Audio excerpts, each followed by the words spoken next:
After over 1,000 years of rock-cut shrines in India, structural stone temples in grand and developed styles were made by the 8th century.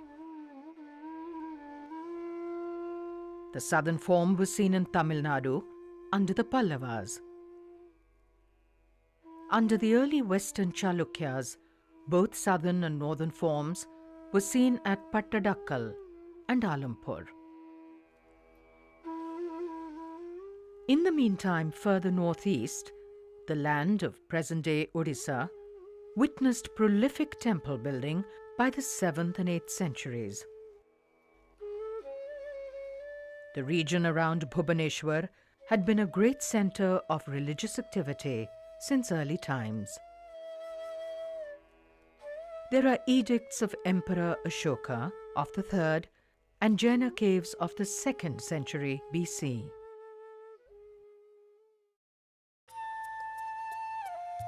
The oldest surviving structural temples here are of the 7th century, of the Shatrughaneshwara group.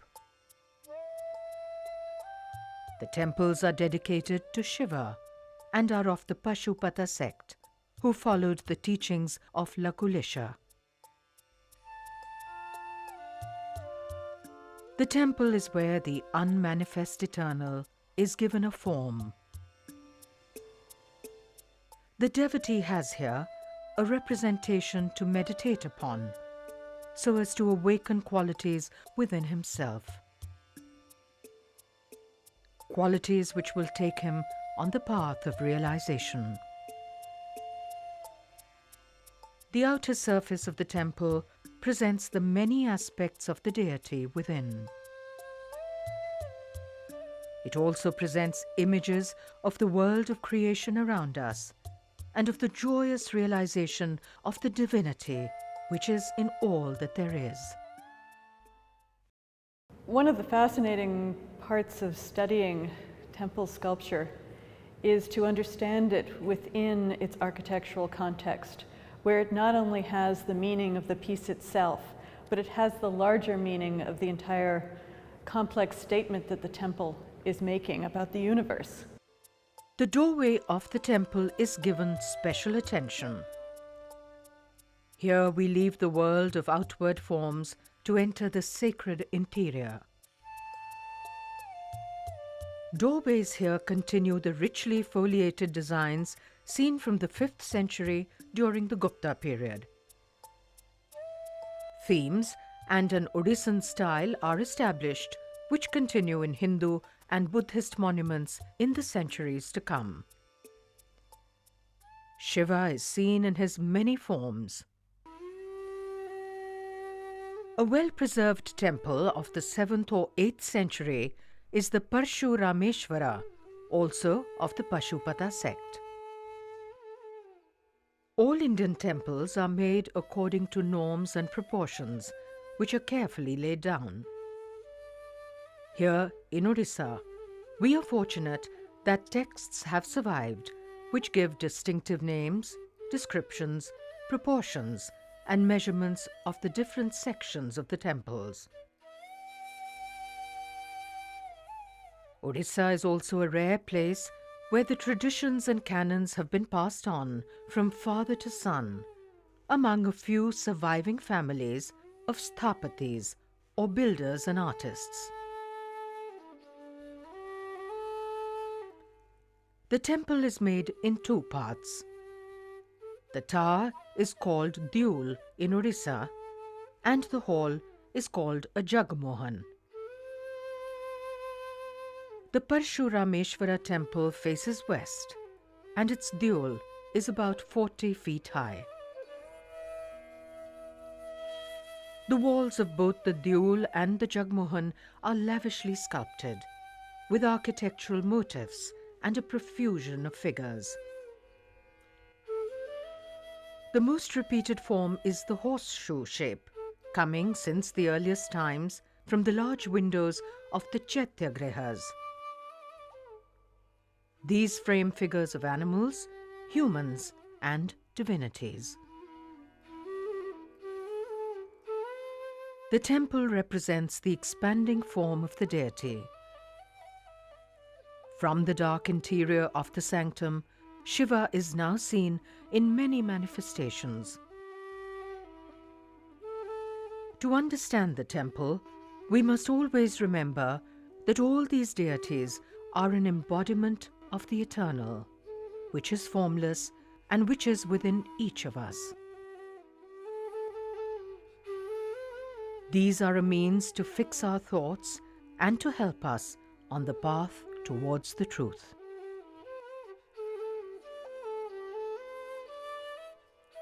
Central projections on 3 sides of the tower contain the images most closely related to Shiva. These include his sons Ganesha and Kartikeya, who occupies the niche on the east. The peacock which he rides is seen below, killing a snake, as peacocks are known to do. The lintel above the niche depicts the marriage of Shiva and Parvati.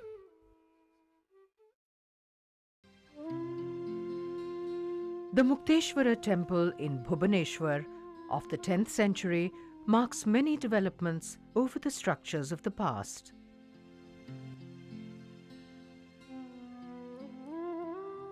It is small, with a dule or tower less than 35 feet high. However, it is acclaimed as a gem of Odisha architecture and is richly carved. We see here Nagas and Naganis, with their long serpent tails coiled around pilasters on which they are made. This is one of the favorite themes of the Odisha sculptors and rarely seen in any other part of India. The roof of the Jagmohan or hall has by now taken on the Pidha shape, which was to become typical in this region.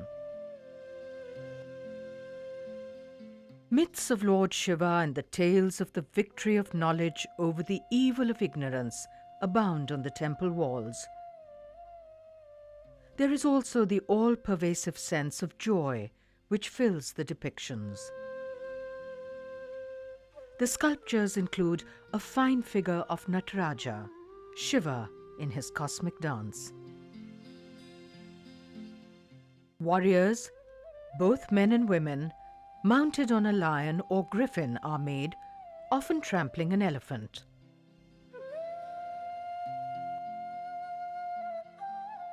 The Torana entrance is first seen here in this region and has exquisite carvings upon it. On the upper part of the dule appears an elaborately decorated ornament of Odissan architecture, the bho. It consists of a Chaitya arch with a Kirti Mukha above. The Raja Rani temple was built around 1000 AD. The Jagmohan has a Pidha roof in many layers in the established Odisha style. However, the dule or tower has many clusters of the tower shape built around it. This gives it the appearance of a mountain. It is similar to the temples which were developing in central India at this time. The entrance to the Jagmohan has marvelous depictions of a Naga and Nagini created around pilasters. These represent the abundance as well as the protective forces of nature and are a theme seen in Indian art since earliest times. The dule of the temple is richly carved. There are numerous images of beautiful maidens. Along with the Nagas, ancient Indian art of all faiths had always depicted yakshas and yakshis, representing the creative forces of nature. These are now seen on Odissan temples in the form of Alasya Kanyas, or languorous maidens who are made in all parts of the temple.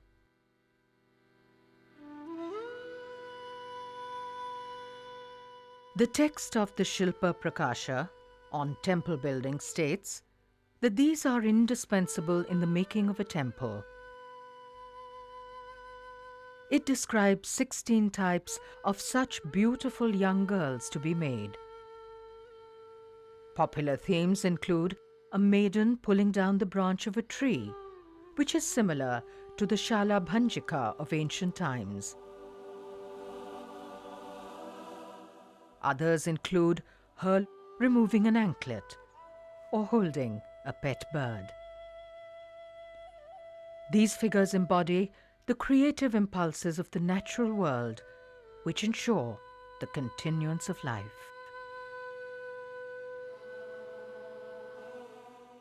Corner projections of the Dyol have finely made Dikpalas, the deities who are the lords of different directions. Agni, who represents fire, is seen with the ram upon which he rides. Yama, the lord of death, is seen with a noose and his buffalo. There is a very fine representation of Varuna. The Brahmeshwara Temple of the 11th century is made in the typical Odisha style. It is dedicated to Shiva and is made in the Panchyatna form with 4 smaller shrines around the main one. The sculpture is finely made and richly covers the surface of the temple. Alasya Kanyas remind us of the joy of creation around us, and divinities convey the essence of grace which underlies it all. The Lingarajar Temple of the 12th century marks a high point in the tradition of temple building in Odisha. The temple is dedicated to Shiva and continues to be in worship till today. The Dyol rises to about 150 feet. The balance and proportions of the various parts of the temple and the elegance of its surface treatment make it one of the crowning achievements of the Odishan architect. The sculptures on the temple blend perfectly with the lines of its architecture, and the effect is majestic. A subsidiary shrine in the compound is dedicated to Parvati. It is probably of the 13th century and is richly carved.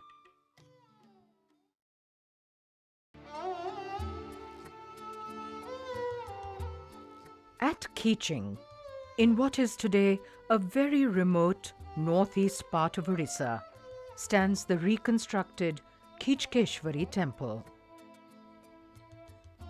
It is originally of the 7th or 8th century and was restored in the early 20th century by the local Raja. While the work was done in the traditional manner, using an earthen ramp to take up large blocks of stone, there were no references to determine the original shape of the temple. Therefore, the temple structure is disproportionate. However, the high quality of the sculpture on this temple and others in the area testifies to the fact that this was an important center of culture.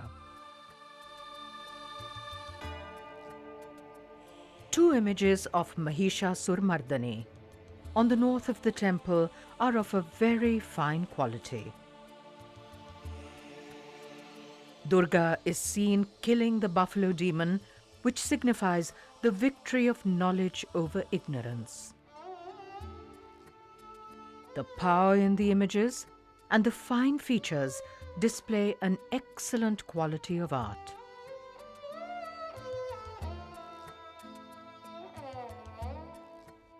The Chaitya arches. the Mithuna figures, Nagas and Naganis, and the foliated carvings are similar to the Bhubaneswar temples. The structure is made of blue, fine-grained chlorite, which is a stone which endures and is conducive to fine carving.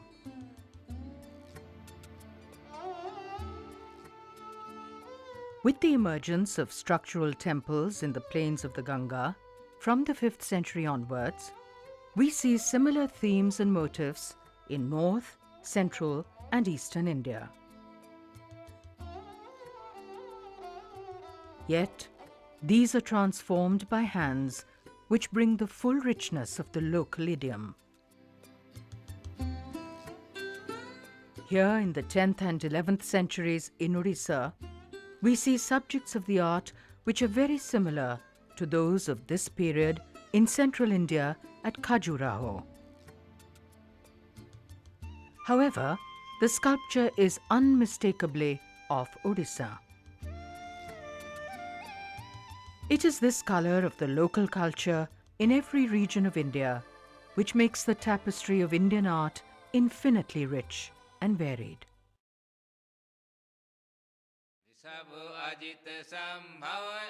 In the meantime, the Western Ganga dynasty ruled in the region of present-day Karnataka. They were most prominent in the 10th century and are known for their monuments at the Jaina holy site of Shravana Belagola. Chandragupta was the great Maurya king of the 4th century BC and the grandfather of Emperor Ashoka.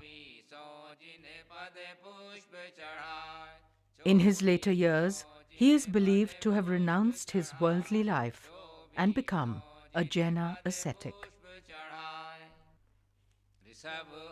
It is here at Shravana Belagola that he is believed to have come to give up the bindings of his mortal body.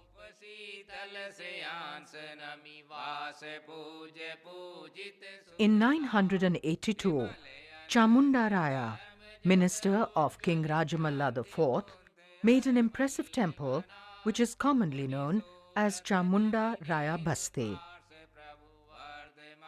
The granite temple is southern in form. In 983, the minister dedicated a colossal statue of Bahubali, also known as Gomteswara. This is about 60 feet high and is the largest freestanding monolithic sculpture of the world. This is surrounded by image is about 57 feet high, and it is a monolith. And that's why it has a unique place in the history of the world, or the art of the world. As a monolith, carved in situ, and with that kind of beauty and symmetry added to it, I do not think you find similar kind of parallels anywhere in the world. The early art of the Jainas was similar to that of the Buddhists, as we saw at stupa sites of the Kushana period. By now, the Jaina style had developed in a different direction. The depictions appear formal and stylized rather than naturalistic. They convey a spirit of extreme detachment from the material and sensual world. Their objective is to take us to a rarefied realm of pure objectivity. Gomteswara was the son of Rishabhnatha, the first Jaina Tirthankara, or victor over the fear of death. He stood for so long in meditation that creepers and anthills grew around his unmoving body. He stands in the specific position of meditation known as Kayutsarga. The limbs are held straight and the arms do not touch the body. The slightest smile is upon his face. It conveys an inner tranquility without disturbing the concentration within which the figure conveys.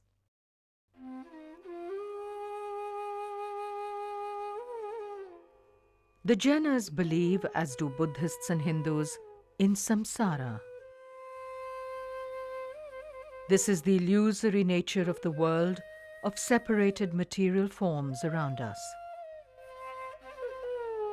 We need to lift the veils of the illusion to see the unity of creation. There is a great clarity of vision and intellectual discipline with which Jaina teachings focus upon the path towards realization.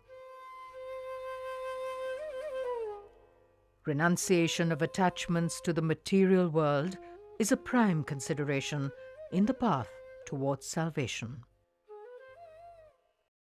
It's not only giving up the land or ornaments or the attachment to the family, or taking off one's own clothes and becoming naked, so that is to symbolize that he is no longer needing anything.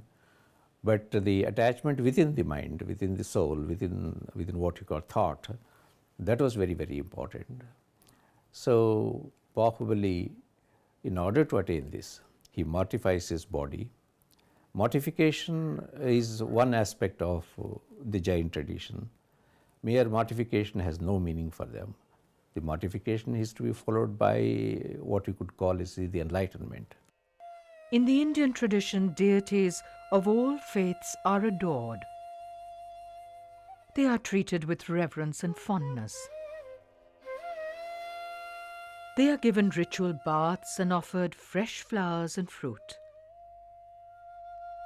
The tradition finds its most exuberant expression in the grand Mahamastak Abhishekha of the colossal Gomteswara statue.